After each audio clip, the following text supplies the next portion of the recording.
안녕하세요. 이제 세 번째 강좌를 시작해 보려고 하는데요. 지난 시간까지 두 번의 강좌에서 나누었던 내용들 기억하시나요? 어떤 내용들이 있었나요? 함께 머리를 맞대고 기억을 잠시 더듬어 볼까요? 네. 함께 머리를 맞대고 기억을 더듬어 보니까 잠시 쉬는 동안 금세 사라진 것만 같았던 지난 시간의 이야기들이 하나둘씩 떠오르는 것 같습니다. 태초에 하늘 부모님에게는 꿈이 있으셨는데 그것은 하늘 부모님을 닮은 자녀로 한 남자와 한 여자를 낳으시고 그들이 잘 성장하여 나머지 반쪽을 채움으로써 하늘 부모님을 닮은 참 부모가 되면 그들과 하나 되어 한없는 사랑을 주고받으며 자녀들과 함께 영원한 기쁨과 행복을 누리는 세상을 이루는 것이었다고 했습니다. 하늘 부모님은 눈에 보이지 않으시잖아요. 우리처럼 이렇게 볼 수 있고 만질 수 있는 몸이 없으십니다.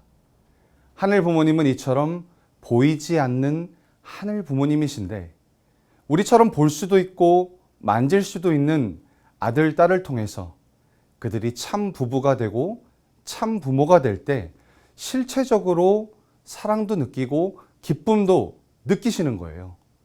그런데 그런 아들, 딸이 스스로 성장해야 되는 기간에 타락하고 말았습니다.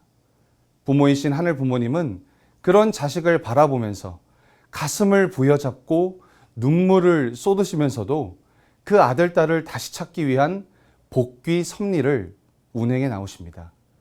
지난 시간에 우리는 그렇게 하늘 부모님께서 장장 4천년을 아브라함과 이삭, 야곱, 모세 등등 성경의 수많은 인물들과 수없이 많은 사건들을 통해서 이스라엘 선민을 준비하시고 독생자와 독생녀를 보내실 수 있는 기반을 하나하나 준비해 나오셨다는 것을 알 수 있습니다.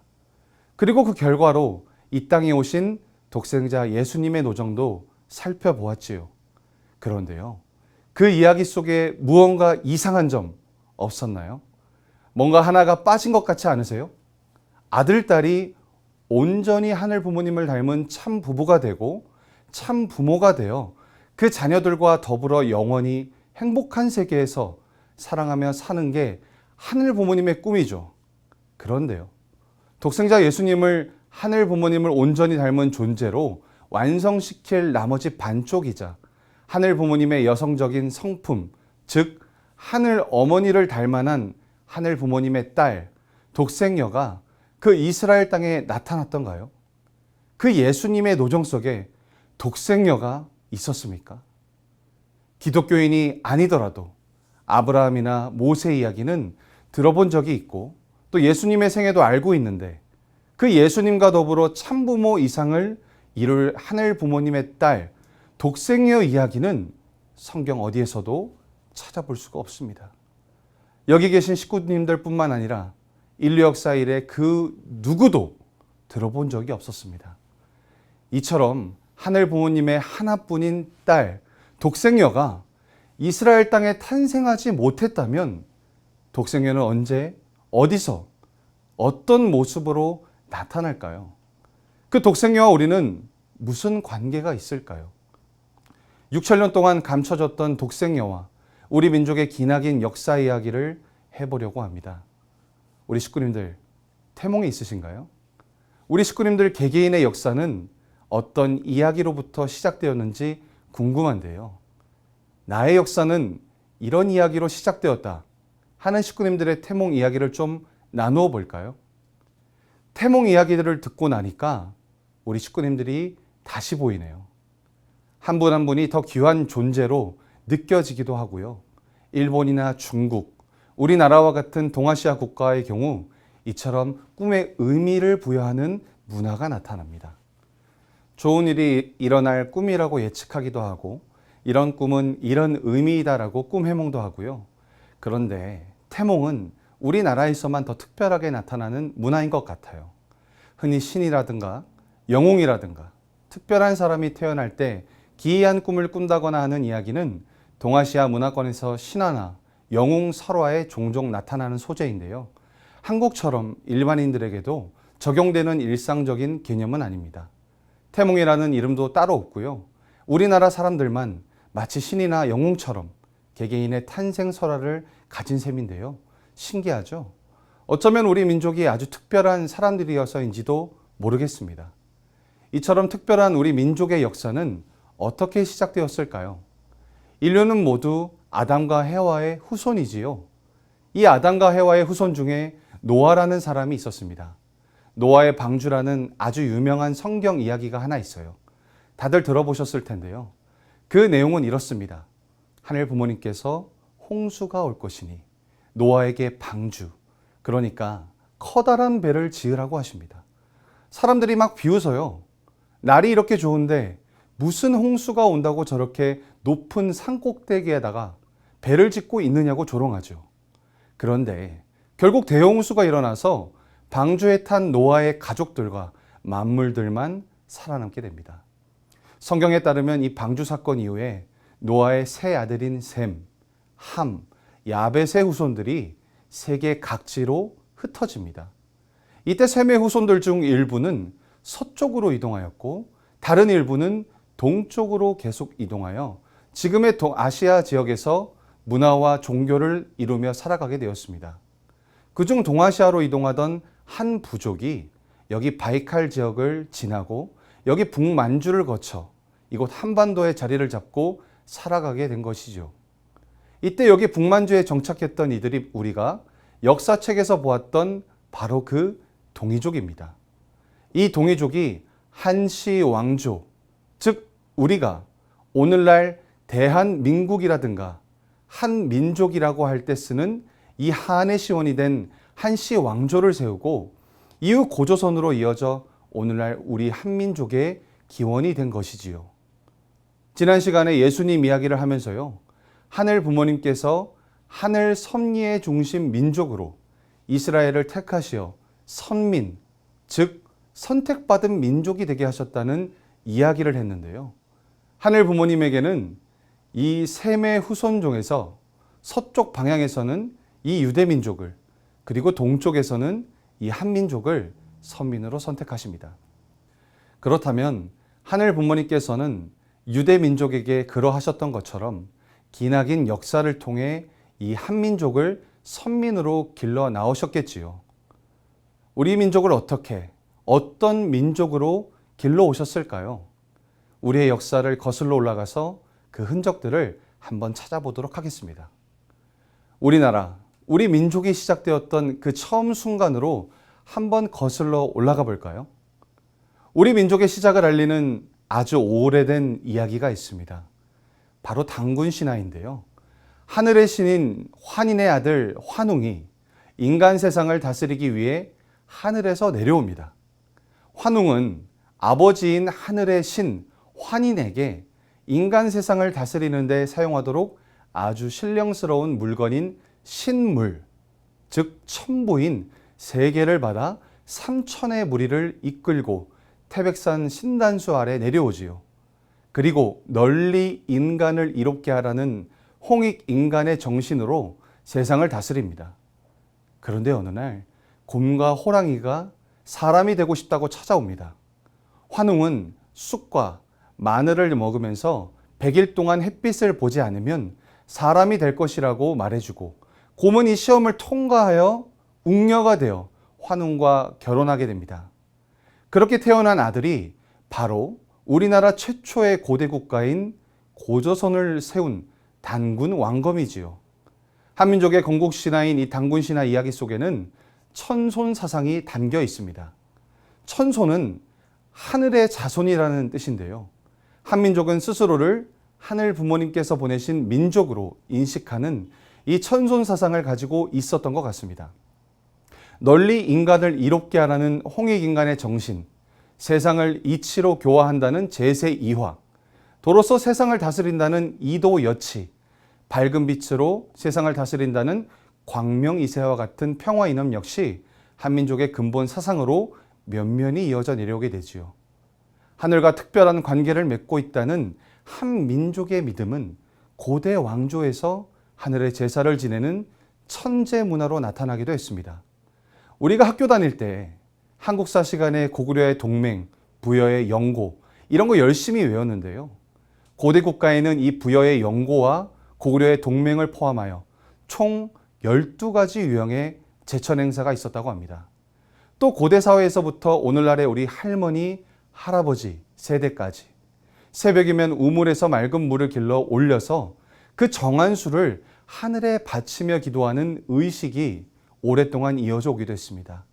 사극이나 시대극 같은 드라마나 영화에서도 보신 적이 있을 거예요.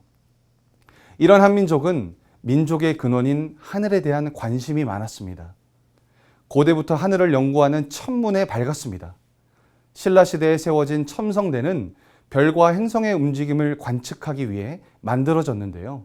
현존하는 가장 오래된 천문대 중 하나로서 그 구조와 기능이 아주 정교하지요. 당시에 발달된 천문학의 수준을 가늠케 합니다.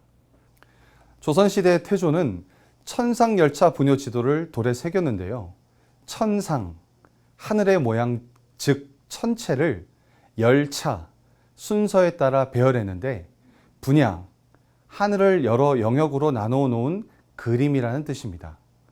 여기에는 당시 고려를 패하고 세운 조선이 하늘의 뜻인 천명을 받은 나라임을 알리고 수시로 하늘을 관측하여 하늘의 뜻을 공경하고 백성을 보살피겠다는 의미가 담겨 있는 것으로 보입니다. 세종대왕 때 만든 혼천의는 더 유명하지요. 혹시 10,000원짜리 있으세요? 한번 꺼내 보시겠어요? 10,000원짜리 앞에는 세종대왕이 있고요.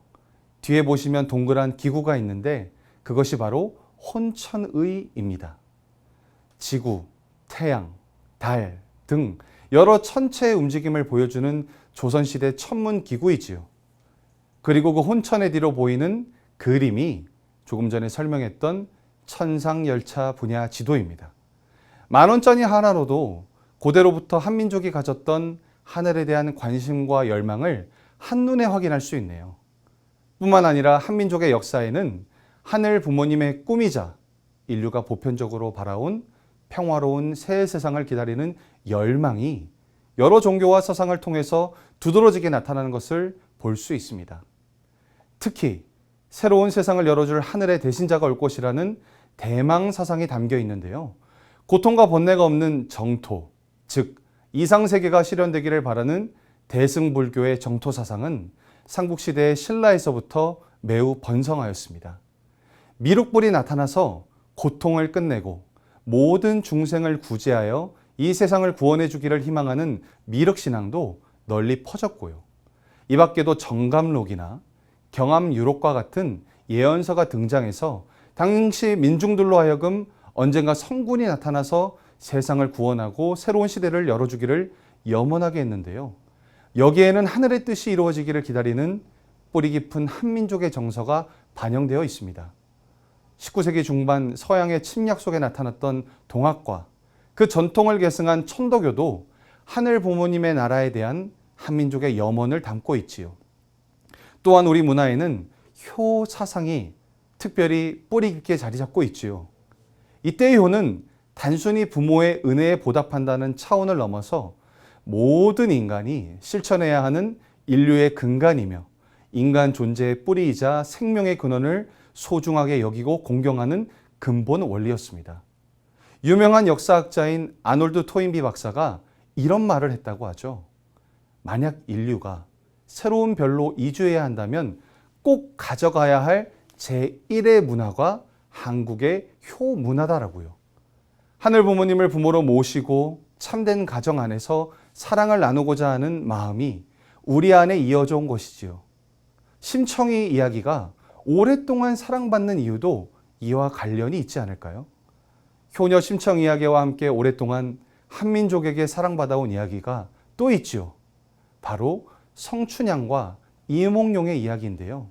인기로는 심청전과 쌍벽을 이루는 것 같아요. 이 춘향전의 이야기가 또 어떻습니까?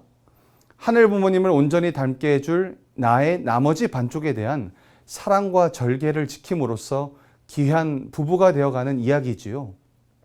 부모에 대한 효, 부부의 사랑, 가정의 소중한 가치. 우리 민족은 이런 이야기를 입에서 입으로 전하면서 아껴온 것이지요. 우리는 예로부터 흰 옷을 즐겨 입는다 하여 백의 민족이라 불렸는데요. 중국 고대 사서와 기록들에 의하면 한민족은 하늘의 제사를 지내며 태양의 빛, 즉 광명과 가까운 흰색을 숭상하고 흰옷을 즐겨 입었다고 합니다. 일제강점기에는 이처럼 하늘을 모시고 평화를 사랑하는 백예민족의 정체성을 말살하기 위해서 흰옷을 입은 사람에게 불이익을 주거나 관공서 출입을 금지시키기도 했다고 하네요. 일제시대도 그러했지만 역사상 한반도에는 중국이나 일본 등 여러 주변 국가들의 침략이 많았습니다. 그때마다 한 마음으로 선민의 자주성과 정체성을 지켜왔지요. 이순신 장군이나 을지문덕, 강감찬 등의 지도자들도 그러했지만 승려들로 구성된 승병이나 의병 등 민중들이 자발적으로 일어나서 평화를 수호하고 나라를 지키고자 했지요. 35년이나 지속된 일제강점기에 나타났던 독립운동의 수많은 사연들 속에서도 이러한 뼈아픈 노력들을 우리가 확인할 수 있지 않습니까? 그런데요, 3.1운동 당시에 민족대표 33인이 낭독했던 독립선언서를 보신 적이 있습니까? 이것이 바로 당시의 독립선언서인데요. 한자가 많이 섞여 있지만 그 내용을 풀어보면 이렇습니다. 우리는 오늘 조선이 독립한 나라이며 조선인이 이 나라의 주인임을 선언한다 라고 시작합니다. 우리 후손이 민족 스스로 살아갈 정당한 권리를 우리는 영원히 누리게 할 것이다.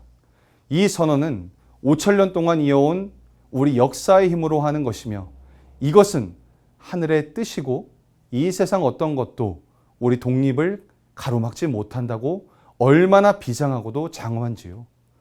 그동안 우리 스스로 살아갈 권리를 빼앗긴 고통은 헤아릴 수 없으며 민족의 존엄함에 상처받은 아픔 또한 얼마냐고 부르짖으면서 오늘 우리 2천만 조선인은 저마다 가슴에 칼을 품었다고 말합니다. 그런데요, 이렇게 칼을 품은 지금 우리가 할 일은 남을 파괴하는 것이 아니다라고 합니다. 일본을 비난하고 의리 없음을 탓하고 원망하며 과거의 잘잘못을 따지거나 올해 원한과 한순간의 감정으로 그를 쫓아내는 것이 아니라 우리 자신을 바로 세우고 양심이 시키는 대로 우리의 새로운 운명을 만들어가는 것이며 현실을 바로잡아 자연스럽고 올바른 세상으로 되돌리려는 것이다라고 말합니다. 일제 치하에서 우리 민족이 겪어야 했던 고난과 치욕은 우리가 간접적으로 매체를 통해서 경험해봐도 정말 치가 떨리고 분노하게 되지 않습니까? 그런데 우리가 할 일은 그런 일본에 대한 오랜 원한으로 일본을 파괴하는 것이 아니랍니다. 조선의 독립은 일본이 잘못된 길에서 빠져나와 동양에 대한 책임을 다하게 하는 것이며 세계 평화와 인류 행복의 중요한 부분인 동양 평화를 이룰 발판을 마련한 것이다 라고 이야기합니다. 지난 수천 년간 갈고 닦으며 길러온 인도적 정신이 이제 새로운 문명에 밝아오는 빛을 인류 역사에 비추기 시작하는구나. 새 시대가 오는구나 되뇌면서 오늘 우리가 설령 물러난다 해도 이루려 한다면 끝내 어떤 뜻도 펼칠 수 있으니 다만 저 앞에 밝은 빛을 향하여 힘차게 나아갈 뿐이다라고 끝을 맺습니다. 한민족의 하늘을 숭상하는 문화와 평화를 사랑하는 마음, 새 시대를 소망하는 열망과 민족의 정체성을 지키고자 하는 의지 등 역사를 통해서 면면이 이어져 내려온 선택받은 한민족의 정신이 고스란히 녹아있다는 생각이 듭니다. 독립선언서에는 이러한 문구도 있었습니다. 원래부터 풍부한 독창성을 발휘하여 봄 기운 가득한 세계에 민족의 우수한 문화를 꽃피울 것이다. 그때의 선언은 오늘날 현실로 이루어지고 있는데요. 독창적이고 과학적인 문자 체계인 한글은 오늘날 인도네시아 찌아찌아족, 솔로몬 제도, 볼리비아의 아이마라족 등에서 공식적인 문자로 사용하고 있습니다. 프랑스나 태국에서는 한국어를 대학 입시 과목에 추가하기도 했고요. 제2 외국어로 한국어를 채택한 나라들은 손에 다 꼽을 수가 없지요. 전 세계의 기반을 가지고 있는 우리 교회 공동체 역시 한국을 하늘 부모님이 선택하신 민족으로 이해하고 한민족의 언어인 한국어를 공용어로 사용합니다. 여기서 일본 식구님들이나 필리핀 식구님들을 보신 적이 있으신가요? 인종도, 국적도, 다른 전 세계 통일가의 식구들이 한국어로 유창하게 이야기 나누는 광경은 우리에게 낯선 모습이 아니지요. 맑고 푸른 색감의 청자와 순백의 아름다움을 담은 백자 등의 문화유산뿐만 아니라 천문학, 의학, 인쇄들 등의 과학기술에 이르기까지 우수한 한민족의 전통은 최근에 더욱 곽광을 받고 있습니다. K-팝을 시작으로 K-푸드나 K-드라마를 넘어 K-컬처까지 세계적인 붐을 일으키고 있는데요. 하늘 부모님께서 선택하신 한민족의 문화가 이처럼 세계적으로 관심과 사랑을 받고 있는 상황이 그저 우연히 일어난 현상은 아닌 것 같습니다. 하늘 부모님께서는 한민족을 선민으로 택하시고 기나긴 역사를 통해 이렇게 길러 나오셨습니다. 이 시간에는 우리 민족이 시작되었던 처음 순간으로 거슬러 올라가서 우리 역사 속에서 면면이 흐르는 하늘 부모님의 흔적들을 한번 찾아보았는데요. 몇 가지만 간단히 살펴보았는데도 그 속에 일관되게 흐르고 있는 하늘 부모님을 중심한 사상과 심정, 그리고 염원을 발견할 수 있었던 것 같아요. 이러한 한민족을 하늘 부모님께서는 독생녀를 보내기 위한 중심 기반으로 삼으십니다. 그렇다면 하늘 부모님께서는 왜 예수님 당시에 이스라엘 땅에 독생녀를 보내지 않으시고 이 한민족의 기반 위에 독생녀를 보내시는 것일까요? 또한 독생녀를 이 한반도에 보내시기 위해서 하늘 부모님께서는 예수님 당시에 그랬던 것처럼 또 어떤 만반의 준비들을 해 나오셨을까요? 잠시 쉬신 후에 제4강 독생녀 탄생을 위한 준비라는 제목으로 이야기를 이어가 보도록 하겠습니다.